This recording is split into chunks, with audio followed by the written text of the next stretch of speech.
PCOS ఉండి 30 ఏళ్ళ కన్నా వయసు ఎక్కువగా ఉంటే ప్రెగ్నెన్సీ రావడం కష్టమా? చూద్దాం. మనందరికీ తెలుసు, వయసు పెరిగే కొద్దీ ఫర్టిలిటీ ఛాన్సెస్ అనేవి తగ్గుతూ ఉంటాయి. అండ్ పీసీఓఎస్ అనేది ఒక హార్మోనల్ ప్రాబ్లం. దీనిలో ఇర్రెగ్యులర్ సైకిల్స్ వలన, ఇన్సులిన్ రెసిస్టెన్స్ పెరగడం వలన, మళ్ళీ ఇంక్రీజ్ మేల్ హార్మోన్స్ టెస్టోస్టిరాన్, ఆండ్రోస్టిరాన్ అనే హార్మోన్స్ ఎక్కువ ఉండడం వలన ఎగ్ అనేది ప్రాపర్గా డెవలప్ అవ్వదు. అందువలన ఫర్టిలిటీలో మనకి ఇబ్బందులు కలుగుతాయి.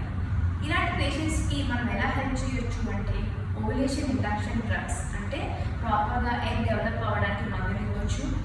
లాప్రోస్కోపిక్ ఓవేరియన్ డ్రిల్లింగ్, అంటే లాప్రోస్కోపీ చేసి ఓవరీస్ని కొంచెం డ్రిల్ చేసి సరిగ్గా ఓవులేషన్ అయ్యేలా చేయొచ్చు. లేకపోతే ఐవీఎఫ్ పద్ధతిలో ప్రెగ్నెన్సీ అనేది మనం తెప్పించుకోవచ్చు. సో సరైన సమయంలో సరైన ట్రీట్మెంట్ తీసుకోవడం అనేది చాలా ఇంపార్టెంట్. మీకు పీసీఓఎస్ ఉండి మీరు ఏజ్ 30 ఉన్నా సరే ప్రాపర్ ట్రీట్మెంట్ తీసుకుంటే ప్రెగ్నెన్సీ తప్పనిసరిగా వస్తుంది.